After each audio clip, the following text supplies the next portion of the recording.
viajantes da vida, olha nós aqui outra vez, eu e Darcy, e hoje a gente tem um tema interessante para trabalhar com vocês. Mas na verdade eu queria referenciar uma historinha que eu ouvi num dos livros do Richard Simonetti. Ele contou que certa vez uma jornalista foi cobrir uma celebração de 60 anos de casamento. Era uma festa grande no interior, e aí ela descobriu que o casal estava fazendo 60 anos de casados sem jamais ter uma briga presenciada pelos filhos. Se numa cidade do interior noticiar bodas de 60 anos já era uma novidade, ainda mais de um casal que não brigava. Ela quis entrevistar a família, quis entrevistar os idosos. Até que no final da tarde, já todo mundo cansado, ela conseguiu se aproximar do casalzinho que estava numa cadeirinha de esteira, de palhinha na varanda da fazenda, e perguntou: olha, nós estamos aqui cobrindo a celebração do casamento de vocês, parabéns, mas como é que vocês conseguem? Qual é o segredo? Qual é a receita para passar 60 anos juntos sem brigar? E virou o microfone para a companheira, para a senhorinha. Afinal de contas, a cumplicidade entre as mulheres faz isso, não é? E aí o senhor passou a mão no microfone, tirou o chapéu e disse assim: eu explico. Nós nos casamos na família dos pais dela. Foi uma festança. Mas depois da festa eu peguei minha esposa, coloquei no meu cavalo e a gente veio morar nessa fazenda aqui. Quando chegou na porteira da fazenda, o cavalo empacou. Aí eu dei um tapa na orelha do cavalo e disse para ele: primeira vez. Caminhando mais um pouquinho, passou um mata-burro e o cavalo parou de novo. E aí eu dei um soco na cabeça dele e disse: segunda vez. Quando nós estávamos quase entrando na fazenda, quando nós estávamos quase chegando na nossa casa, passou uma cobra no caminho e o cavalo empinou e quase que derruba nós. Aí eu desci, peguei a minha esposa, botei ela no chão quietinha, fui no meu alforje, peguei a espingarda, encostei na cabeça do cavalo e disse para ele: terceira vez, e puxei o gatilho. E a mulher ficou assustada. Mas a gente entrou para viver a nossa vida de casado. E aí fomos nos acostumando um ao outro, fomos aprendendo a conviver, até que um dia eu fiquei até mais tarde. Um dia de prosa, uma pinga com os amigos. Quando eu cheguei em casa era tarde da noite, a mesa do jantar estava posta e ela com uma tromba que parecia um elefante. Eu mal pisei em casa dela: por que você está atrasado? E começou a brigar comigo. E aí eu disse para ela: primeira vez. E nós nunca mais tivemos uma briga. Gente, isso é família? Pois é. Isso era propriedade. As famílias antigas eram bem assim, não é? Elas tinham um dono que decidia, inclusive que tinha direito, o tal do pátrio poder, que hoje a nossa sociedade entende como poder familiar. O do pai e o da mãe são iguais no mesmo nível, no mesmo nível de responsabilidade e no mesmo nível de afetividade. Então nós vemos a sociedade do século XXI bem diferente dessa que eu relatei. É uma sociedade mais branda, é uma sociedade em que nós temos famílias com configurações diferentes. Nós ainda temos essa família tradicional, essa família que tem o pai, a mãe, os filhos. São as chamadas famílias nucleares. Um núcleo se desenvolve e em torno dele as criaturas vão se agregando. Mas tem tantas famílias atípicas, tantas famílias não nucleares. Com a simplificação dos relacionamentos e da dissolução dos casamentos, porque também ninguém tem que ficar atrelado a alguém que o faça infeliz. Se a gente procurar lá no capítulo 22 do Evangelho segundo o Espiritismo, nós vamos encontrar a questão da insolubilidade do casamento, e Kardec coloca que a doutrina não nos impõe isso. A mesma coisa nas questões 695 a 697 do Livro dos Espíritos. Nós vamos perceber que família não é apenas a união de pessoas para viver debaixo de um teto. Tem todo um mecanismo, toda uma preparação. E a nossa sociedade atual tem as famílias nucleares, tem as chamadas famílias tradicionais, que a gente tem que ter cuidado para usar esse termo. Mas quantas outras famílias têm apenas um pai cuidando dos filhos? Uma mãe cuidando dos filhos? Irmãos mais velhos cuidando de irmãos mais novos? Avós que são levados a criar filhos fazendo um esforço enorme, até porque seus filhos podem estar ausentes ou não terem ainda a condição de cuidar. E por isso mesmo as famílias vão se diversificando. Hoje nós precisamos encarar, ver no Centro Espírita com muito carinho, com muito amor, com muito acolhimento, as chamadas famílias homoafetivas, que são irmãos e irmãs dedicadíssimos, que conseguem ser pais e mães muito melhores até, porque se esforçam e entendem que a sociedade os está vigiando. E acolhê-los, fazer com que cada família alcance o seu maior potencial. E é lógico que nós não estamos aqui para falar sozinhos. Está aqui a nossa irmã Darcy, que vem compartilhar conosco esse momento mais uma vez. E vai deixar para nós uma mensagem interessante. Afinal de contas, não é à toa que nós temos famílias tão diversas no momento presente. É porque nós temos espíritos muito diversos também, né? Muito diversos, né? E você estava falando, eu estava aqui acompanhando esta questão da formação da família antigamente, né? Então, a gente vai lembrar que as pessoas não se conheciam. Eram os pais que arranjavam, vamos assim dizer, os noivos, as noivas para os seus filhos. Então, era, digamos assim, uma união forçada. Você ia conhecer o seu marido, o futuro pai dos seus filhos, no dia do seu casamento. E muitas das vezes, como a história realmente que o Richard Simonetti trouxe para nós, era assim que acontecia, era a obediência àquele senhor que era o gestor, vamos assim dizer, daquele grupo, né? Mas os tempos mudam, não é? Então hoje nós estamos vendo uma evolução desta questão da formação da família, esse entendimento mais amplo a respeito de família, dos laços de família. Então nós vamos encontrar então uma diversidade na formação. Você sabe, Maurício, eu fui voluntária de uma creche, não é? E nós víamos assim muitas famílias formadas pela avó e as crianças, não é? Então o que acontecia? Tinha esse modelo, tinha o pai tomando conta das crianças, tinha a mãe sozinha tomando conta das crianças. Então esta formação, ela se diferencia daquilo que nós entendíamos mais atrás como esta formação. E você falou na formação dos casais homoafetivos, não é?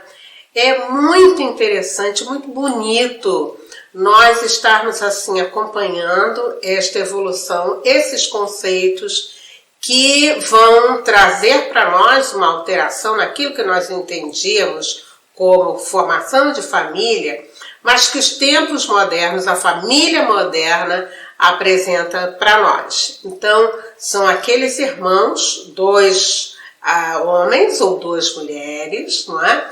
Que formam, então, este casal, e este casal acolhendo a família, acolhendo os filhos. Então, é muito interessante nós estarmos, assim, percebendo tudo isto, e à luz da doutrina espírita, a gente entender esta união. Somos espíritos e nós não sabemos que tipo de espíritos está encarnado em cada um de nós, as necessidades da experiência dentro de uma tal conformação, digamos assim, de sexo, este entendimento se ampliando para que a gente possa realmente formar daqui a algum tempo essa família espiritual mais conscientizada, entendendo que todos, como todos somos filhos de Deus, como todos nos aproximamos, todos formamos as famílias. E sabe o que eu também pensei, Maurício?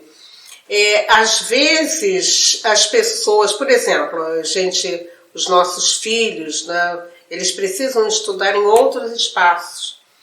E junto com aqueles outros amigos, eles formam também uma família. Com certeza. Então, eu acompanho muito isso, porque como professor da universidade, eles formam repúblicas, às vezes eles se ligam ao pai ou à mãe de alguém que está mais perto, para poder ser a ajuda, para poder ser aquele ponto de apoio, já que estão longe das famílias, e é importante que nós sejamos acolhedores. Acolhedores. E aí você vê como nós, seres, nós precisamos desse espaço da família.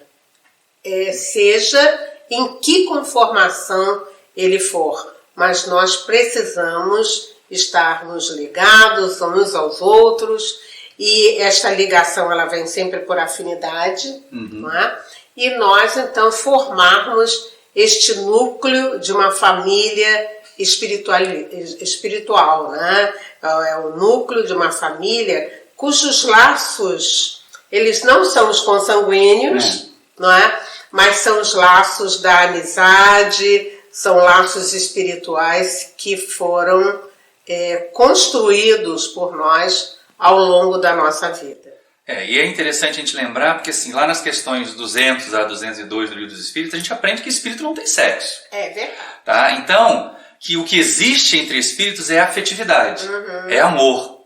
E não cabe, não há em nenhum momento, em nenhum ponto, nem da codificação, nem das obras subsidiárias idôneas, sérias, alguma indicação de que família tenha que ser deste jeito ou daquele jeito. Na verdade, a família tem que atender à sua finalidade, que é amparar os espíritos que nela se reencarnam para impulsionar o seu progresso. E isso elas podem ser nucleares, não nucleares, um pai só, uma mãe só, avós, casal homoafetivo. O que cabe à doutrina espírita, o que cabe à casa espírita, ao movimento espírita, é importante que nós tenhamos isso em mente. Porque nós vivemos momentos difíceis, momentos de segregação em que as pessoas querem criar o seu padrão e ele ser imposto à sociedade. E o movimento espírita precisa ser acolhedor, coração aberto. Acolher e ajudar cada família e cada indivíduo a alcançar o máximo do seu potencial. Lembrando, né, qual o objetivo da encarnação?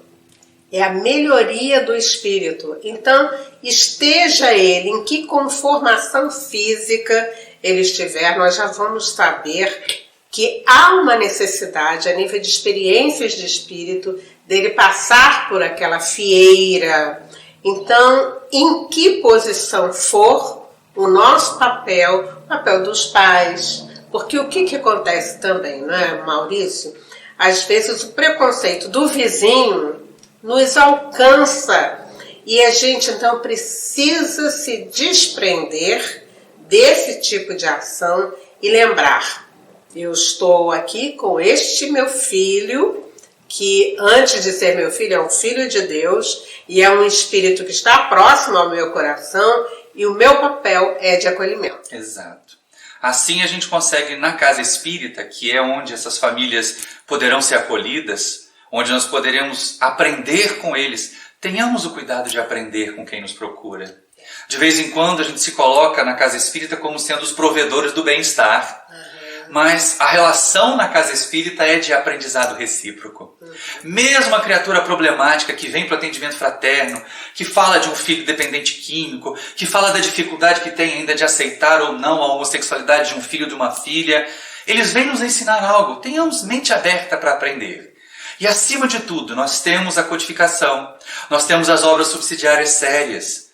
Se vale uma grande recomendação para lidar sobre esse tema, são os livros sobre família, Desafios da Vida Familiar. E sobre esse específico tema que vem falando a respeito dos casais homoafetivos, a gente pode buscar informações no livro do Emmanuel, que fala sobre vida e sexo. É um primor. E é justamente dessa forma que nós vamos ampliando o nosso olhar, não é, para entender este espírito que está encarnado perto de nós. E você falou do livro que eu acho o livro mais essencial, Pai e Mãe. Quando seu filho chegar lá perto dos 10, 12 anos, compre o livro Vida e Sexo, ele é fininho, e dê de presente. Porque olha só, Daci, que coisa interessante, eu falo isso sempre nos seminários ou no meu trabalho com os jovens. O livro Vida e Sexo foi publicado em 1970. Ele já vai fazer 50 anos. E cada capítulo parece que foi escrito ontem. É verdade. Cada capítulo parece que foi colocado para um problema que apareceu na internet, para um ataque homofóbico contra alguém, para famílias que se dissociam, para recasamentos que acabam esquecendo o compromisso com os filhos. E Emmanuel já tratou disso há 50 anos. Nós espíritas temos um manancial de informação, vamos aproveitá-lo. É verdade. É verdade. E Emmanuel, né, é esse instrutor espiritual que, como um pai, tem trazido para nós caminhos para que a gente possa bem desenvolver, aliás, crescer, né, e realmente fazer com que quem está em torno de nós também cresça. Então vamos aproveitar. E é isso, pessoal. Acho que no vídeo de hoje fica a mensagem de que nós, espíritas, precisamos ser acolhedores. Não importa a configuração da família, não importa a estrutura dela, são famílias, se estiverem realmente contribuindo para que os espíritos cresçam. E se não estiverem, cabe a nós ser mais acolhedores ainda, ser mais gentis ainda e oferecer a eles aquilo que a doutrina espírita já nos oferece. instrumentos para que nós sejamos os construtores da nossa paz, da nossa felicidade. E saber, né, que as pessoas não fazem por mal, é por ignorância. E é nesse aspecto é que a Casa Espírita faz todo esse trabalho, olha, de acolhimento. E é isso, gente, ó. Vou pedir a vocês de novo, como a gente sempre faz, por favor, se inscreva no canal, deixe o seu joinha lá e comente. Este tema foi um dos temas que nós encontramos sugeridos por pessoas nas nossas conversas. Então você pode ser participante ativo do Família em Foco. Venha participar conosco, comente lá embaixo, dê a sua opinião, ela é muito importante para nós. Desde já, muito obrigado a vocês, muita paz. Olá, viajantes da vida! Vamos continuar a nossa jornada?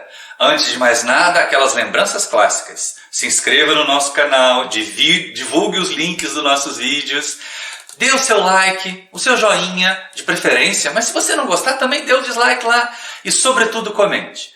Deixe algum recadinho para nós e nós responderemos com carinho. Estou aqui de novo com a Darcy, desta vez com uma temática muito interessante. Uma vez que nós formamos famílias, família não é só o par, família não é só o casal. Não é só o companheiro ou a companheira, não são só os dois companheiros que se unem na união afetiva, as duas irmãs. Família é qualquer conjunto que sirva de plataforma de lançamento para que espíritos evoluam. E aí naturalmente se agregam filhos, se agregam sobrinhos, que nós temos a responsabilidade de cuidar. Quantos não recebem às vezes um sobrinho que vem estudar e acaba morando na nossa casa? Não é? Vira filho também. E aí, quantas vezes vete aquela situação assim, ai, mas eu não estou fazendo direito. Ai, mas é muito difícil. Xi, mas esse menino não tem jeito, essa menina não tem jeito. E alguns pais reclamam e vão no atendimento fraterno falar com a gente. Que meu filho é assim, que meu filho é assado, que era uma criança muito dócil, mas aí entrou na adolescência, entrou na puberdade, ficou tão difícil. Alguns acham até que trocou de espírito lá no mundo espiritual. Mas não troca não, viu gente? E é importante a gente perceber.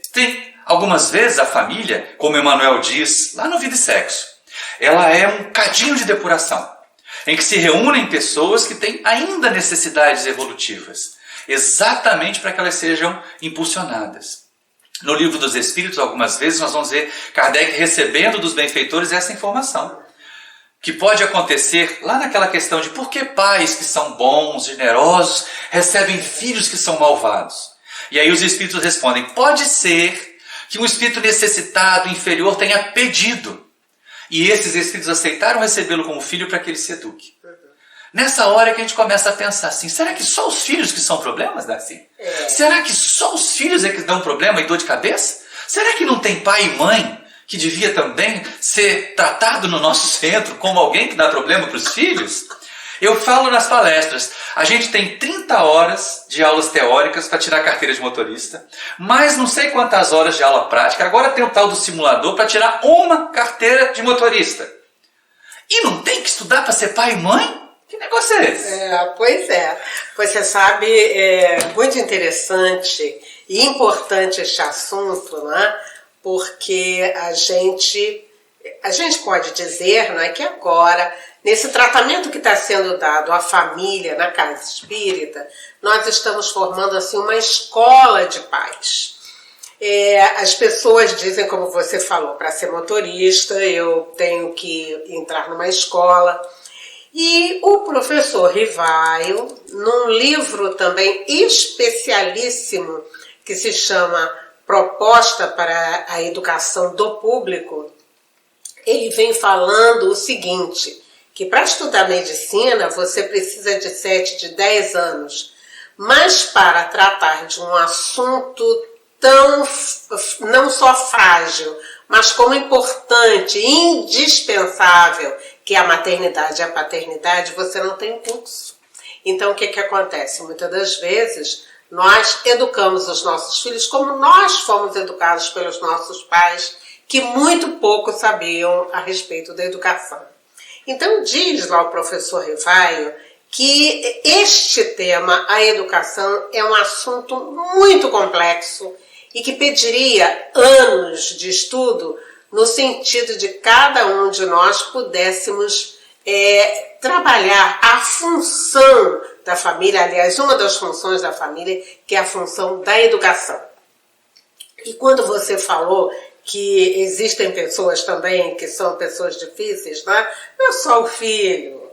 Então vamos convir que às vezes os pais, às vezes nós mesmos somos criaturas um pouco complexas, né? E nessa hora a gente vai buscar na casa espírita esta informação que é preciosa, sabendo que a paternidade é uma missão. E dizem lá os nossos amigos espirituais, na questão 582 de O Livro dos Espíritos, em que Kardec pergunta: a paternidade é uma missão? Sim, dizem os espíritos, e é muito mais importante do que vocês poderiam pensar, porque se trata de orientar alguém que vai, no futuro, ter um determinado papel na sociedade. Isto diz para nós, né, que nós precisamos aprender. E Allan Kardec ainda, no Livro dos Espíritos, no comentário à questão 917, ele diz que para que a gente eduque existem 3 aspectos. Existe o tato, a observação e a experiência. Então, são coisas que a gente tem que aprender. Por exemplo, a ter tato, a ter cuidado, não é saber como a gente vai conversar, por exemplo, com uma criança, né? A criança é este serzinho que vai aprendendo na relação, no dia a dia com os seus pais. Ela recebe as impressões e ela não tem condição de raciocínio para dizer isso está bom, isso não está bom. Então ela imita. Então vejamos bem, nós precisamos ter tato no sentido de olhar, no sentido de acompanhar e de ser exemplo para este serzinho, né? Então ele fala em tato, ele fala em observação, e aí nós vamos precisar acostumar, né, os nossos olhos, né, no sentido da gente desenvolver essa questão de observação. Então, com a nossa criança, a gente vai precisar observar muito, observar aquilo que ela traz, né? Então, como nós estamos tratando aqui de espíritos que estão retornando à encarnação, a gente precisa observar. E Santo Agostinho utiliza o verbo espreitar. O que é espreitar? Né? Então você está observando para que você perceba o que aquela criança traz de hábito para você poder ajustar. E ele então fala no tato, na observação e na experiência. E a experiência é acúmulo, né, dessas oportunidades. Você vai ler para saber, você vai se aprofundar, você vai participar de grupos de estudo, você vai ouvir as outras pessoas, você vai ver o que um livro traz para você, para que você possa acolher, orientar, educar esses pequenininhos que Deus manda para a nossa casa. E lembrando, né, que assim, embora pareçam pequenininhos, são espíritos antigos. Lá na questão 379, Kardec pergunta se o espírito do filho pode ser mais evoluído que o do pai e da mãe. Isso. E normalmente são. Isso você lembrou bem, porque você sabe que às vezes nós vemos, e aliás a gente ouve os pais dizendo que eles estão aprendendo com o filho. Então, aquele é um espírito mais amadurecido do que nós. E chegou na nossa casa para quê? Para ajudar também a gente a crescer. Nós estamos aqui nesse momento, nesse canal, porque o meu filho mais velho me ensinou a fazer essas coisas todas. O meu Maurício Júnior, viu, Fiote? Né? É o meu mestre, aí eu brinco com ele que ele é o mestre, eu sou o Padawan, fazendo referência àquelas séries, tá? Né? Star Wars, né? No Jedi, ele é o mestre Jedi, eu sou o aprendiz nesse caso. Nesse momento, nessa tecnologia, a gente se propõe a aprender. Mas aí eu aproveito que a Lúcia Moisés tem um livro que eu acho fenomenal, Nas Mãos Amigas dos Pais. Isso. Nós, mesmo reconhecendo, Darcy, que eles têm mais intelecto e mais tecnologia que nós temos a experiência. Nós temos o dever de educar pela experiência. Por até sentir, olha, não vá por esse caminho porque ele doeu quando eu segui. E não vamos negligenciar a tarefa de educadores. Pais e mães, somos missionários. Em vez da gente almejar uma missão grandiosa, de receber livros psicografados e ficar famoso como médium. Vamos nos propor a missão de ser bons pais, boas mães e fazer com que os nossos filhos sejam livros vivos, em que a sociedade leia o melhor de nós. Isso, e lembrando, foi muito bom você tocar nesse assunto, né? Esse livro da Lúcia Moisés, né? E ela tem outros livros que nós vamos também focalizar, que falam a respeito da educação. Vejam bem, eu recebo na minha casa esse espírito que é mais evoluído que eu. Mas eu fico perguntando, mas eu sou pai, eu sou mãe. Então, nesse instante, a gente tem uma missão que é justamente a missão de orientar, a missão de ajudar, porque ninguém se cria do nada.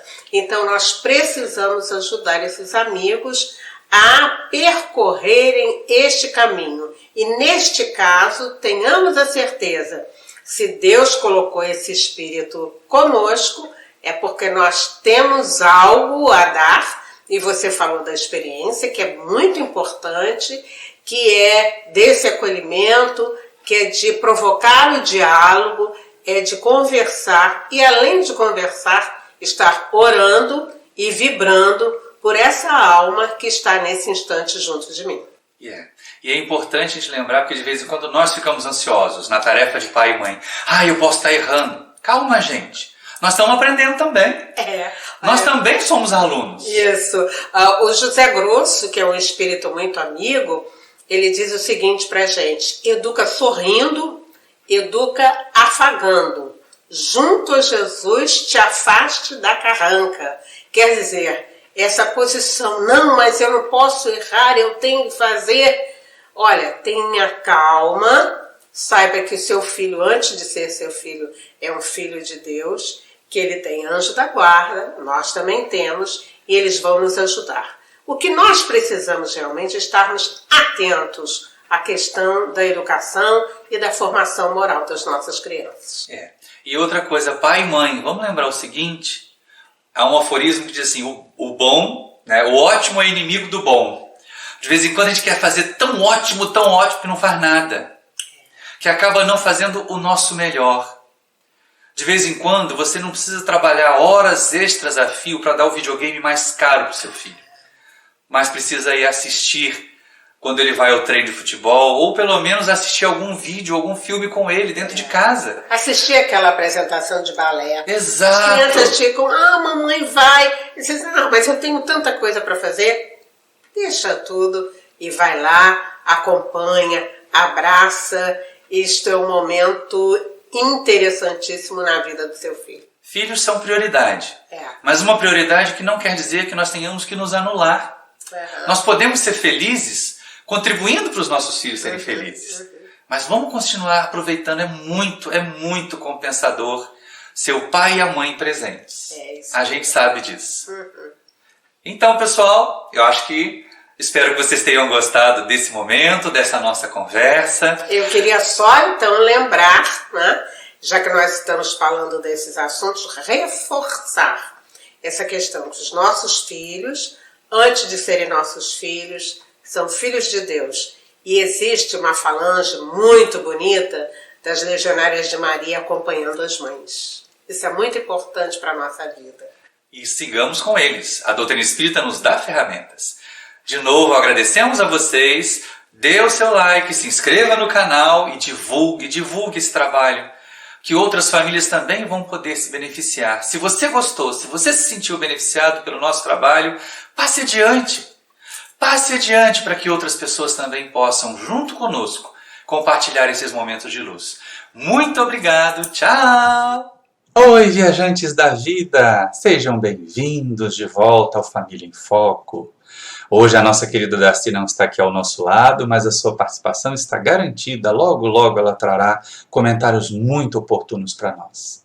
E um dos nossos seguidores do canal, logo nos primeiros momentos, o Ricardinho, assim que nós lançamos o projeto, fez uma sugestão de tema. E é ela que nós vamos abordar hoje. Olhem só aí na tela.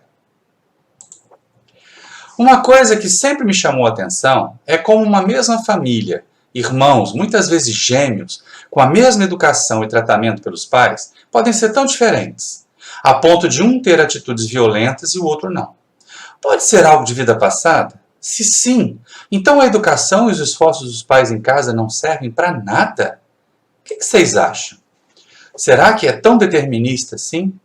Nós vamos recorrer a Allan Kardec. Ricardinho, demais seguidores do canal, eu sugiro um estudo muito rápido, mas é muito gostoso, das questões 207 a 217 de O Livro dos Espíritos.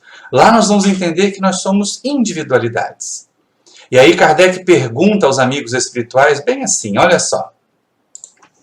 Frequentemente os pais transmitem aos filhos uma semelhança física. Transmitirão também alguma semelhança moral? E os espíritos respondem, não, pois têm almas ou espíritos diferentes. O corpo procede do corpo, mas o espírito não procede do espírito. Entre os descendentes das raças há apenas consanguinidade. E isso é interessante para nós, porque sim, espíritos procedem de outros espíritos, isso não acontece. O corpo sim, espíritos todos vimos de Deus. Deus cria todos nós e nos empresta uns aos outros na condição de filhos para que nós, pais ou mães, cuidemos. E é exatamente aí que vem as diferenças. Nós somos individualidades, não há nada que obrigue a nós termos semelhanças morais. Mas elas existem. Ah, elas existem. Quantas vezes nós vemos os filhos com os mesmos trejeitos, com as mesmas manias de pais e mães? E aí Kardec se interessa por isso e pergunta aos benfeitores espirituais também. Afinal de contas, a curiosidade do codificador vai longe. Na 207 ele diz o seguinte, olha, de onde vêm as semelhanças morais que algumas vezes se notam entre pais e filhos?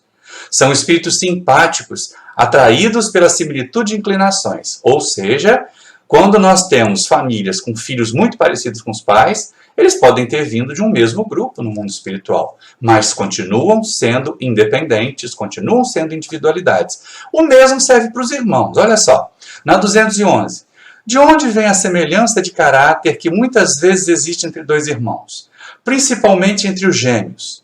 E os espíritos respondem, são espíritos simpáticos, que se aproximam por analogia de sentimentos e que se sentem felizes por estar juntos. E aí a gente começa a entender que essa semelhança não é uma obrigatoriedade. Os indivíduos podem ter pendores parecidos. E quando não tem? E quando a gente cai no caso que o Ricardinho sugeriu? De irmãos muito diferentes, de irmãos até hostis entre si. A gente tem resposta no Livro dos Espíritos também. Vejam só que coisa interessante na questão 213. Já que os espíritos encarnam nos gêmeos por simpatia, de onde vem a aversão que às vezes se nota entre eles? E a resposta dos amigos espirituais é extremamente consoladora. Não é uma regra que os gêmeos tenham de ser espíritos simpáticos. Espíritos maus podem querer lutar juntos no teatro da vida. E aí isso não é exatamente um castigo, isso é uma oportunidade de crescimento. Eu sugiro a leitura do livro Párias em Redenção, psicografia do Divaldo Franco, do espírito Victor Hugo, que vocês vão ver uma história muito interessante em que se arrasta por 3 séculos. Mas fica a sugestão e a consulta para lá. Quando a gente pensa nessas diferenças, quando a gente pensa nesse processo de divergência tão grande entre irmãos, parece mesmo que a influência das famílias não vai ser grande. Parece mesmo que aquela ideia da educação que a família dá pode não funcionar.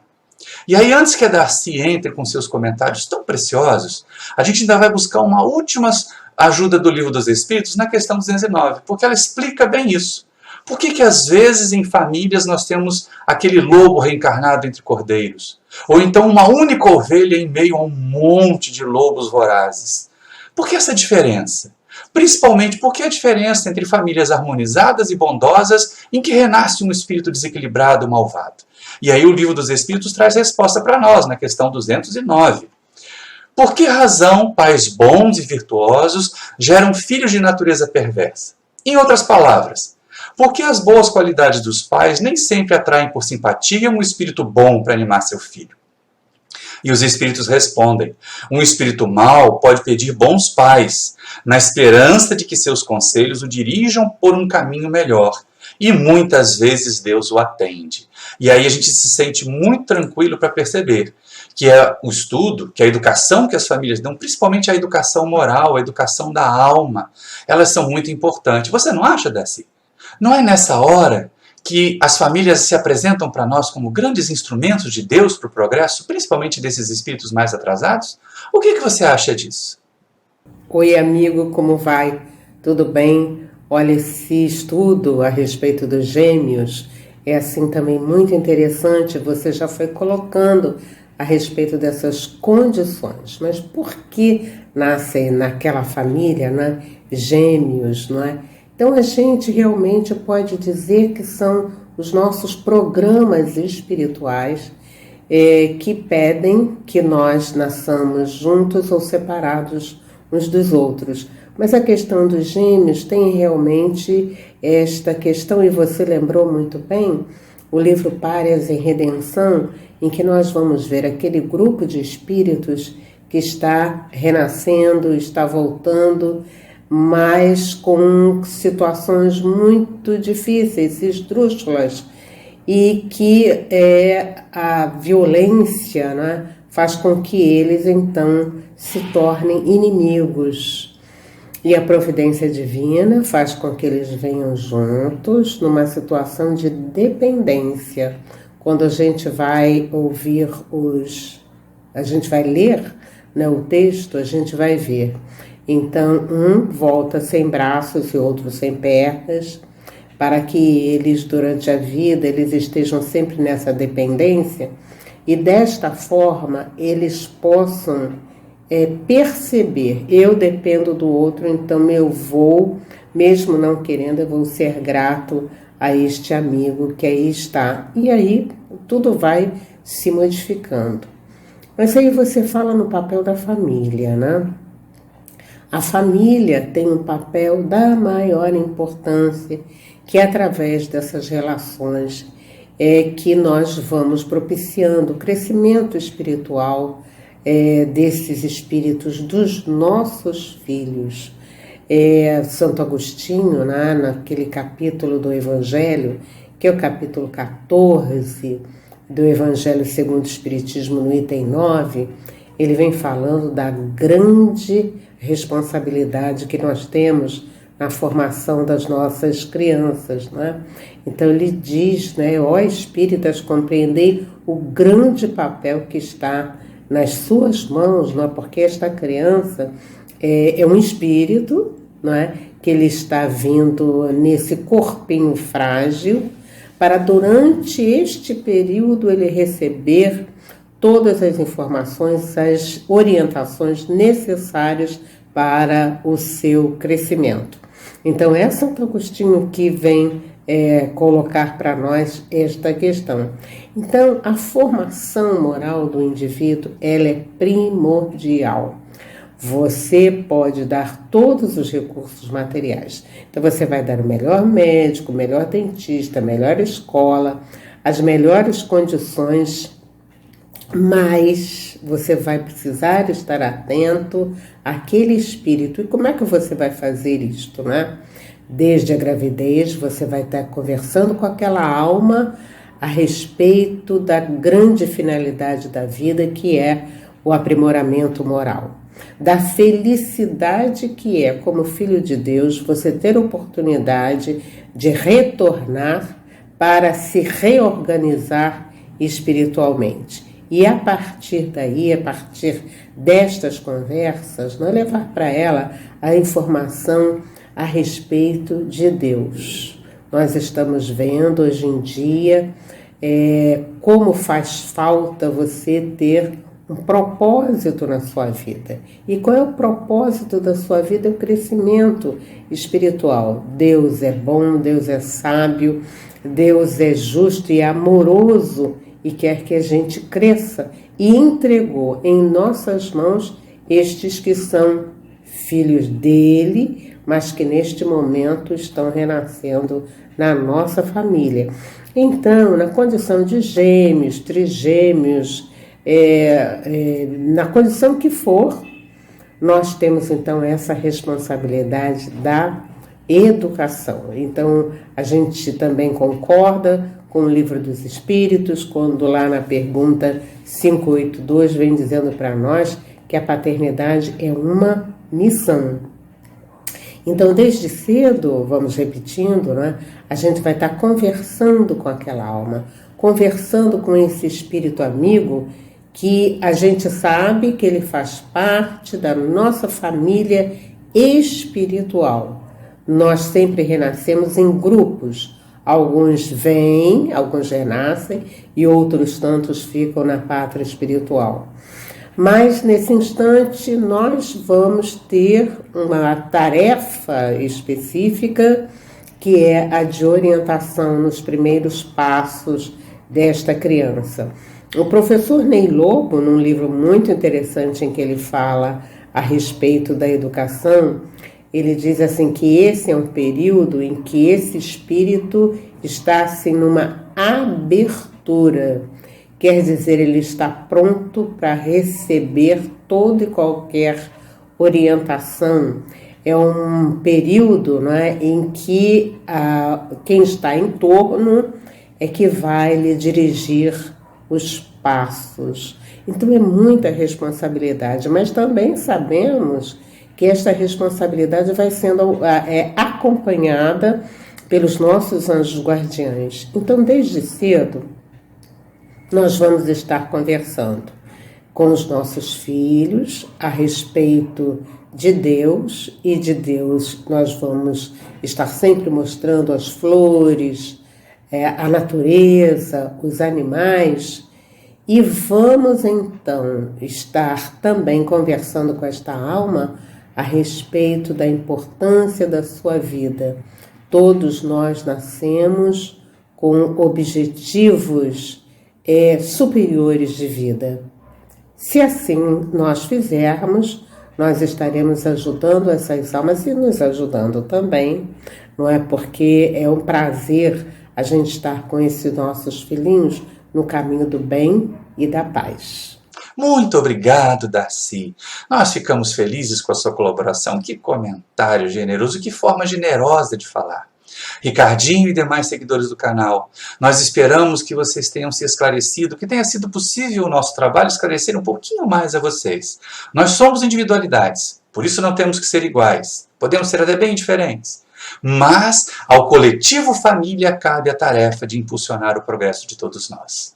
Nós agradecemos a sua presença até agora, agradecemos o carinho da Darcy de estar conosco nesse projeto e já vamos deixar aqueles pedidos de encerrar, não é? Se inscreva aí no nosso canal, dê o seu like, o seu comentário, ele é muito importante. Se você não gostou, comente também. Por que não gostou? Para ajudar a gente a fazer um trabalho melhor.